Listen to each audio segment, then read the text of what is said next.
It is now day 2 of a historic strike by LCBO workers as they've taken over a busy stretch of downtown Toronto, calling on the Ford government to reverse sped-up plans to open up the alcohol market. This is our line in the sand, and we are making history!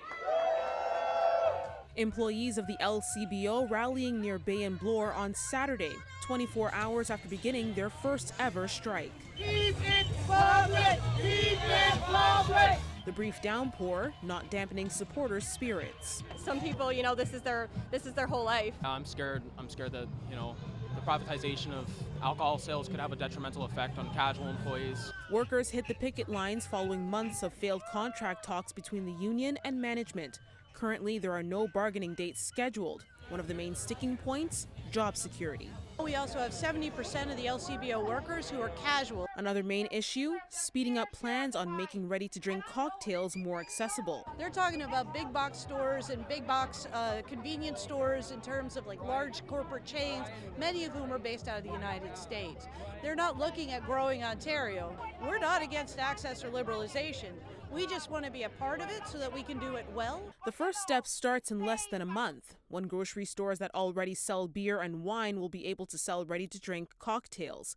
Convenience stores will follow suit in September. If he had actually taken some time, engaged with the LCBO workers, engaged with the unions who are involved, but engaged with the Ontario community, he'd be able to fulfill this election promise in a way that would keep us all safe. OPSU believes Ford's fast-tracked plan not only threatens the LCBO's future, but will also financially impact key core services.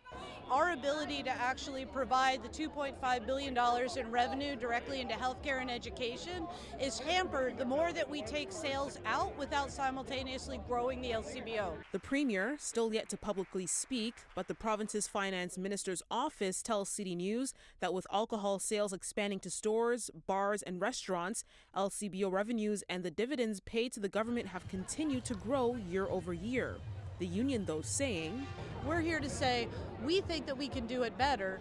We just want you to talk to us about how the LCBO can be a real partner, do this meaningfully and safely." Now, if no deal is reached next week, 5 locations will open up starting this Wednesday, but it is for bars and restaurant owners only. They will have to book an appointment online in order to shop in-store at those select locations in areas including Toronto, Woodbridge, and Mississauga. But the specific location as to where these places will open up is unknown at this point. In downtown Toronto, Afua Baah, City News.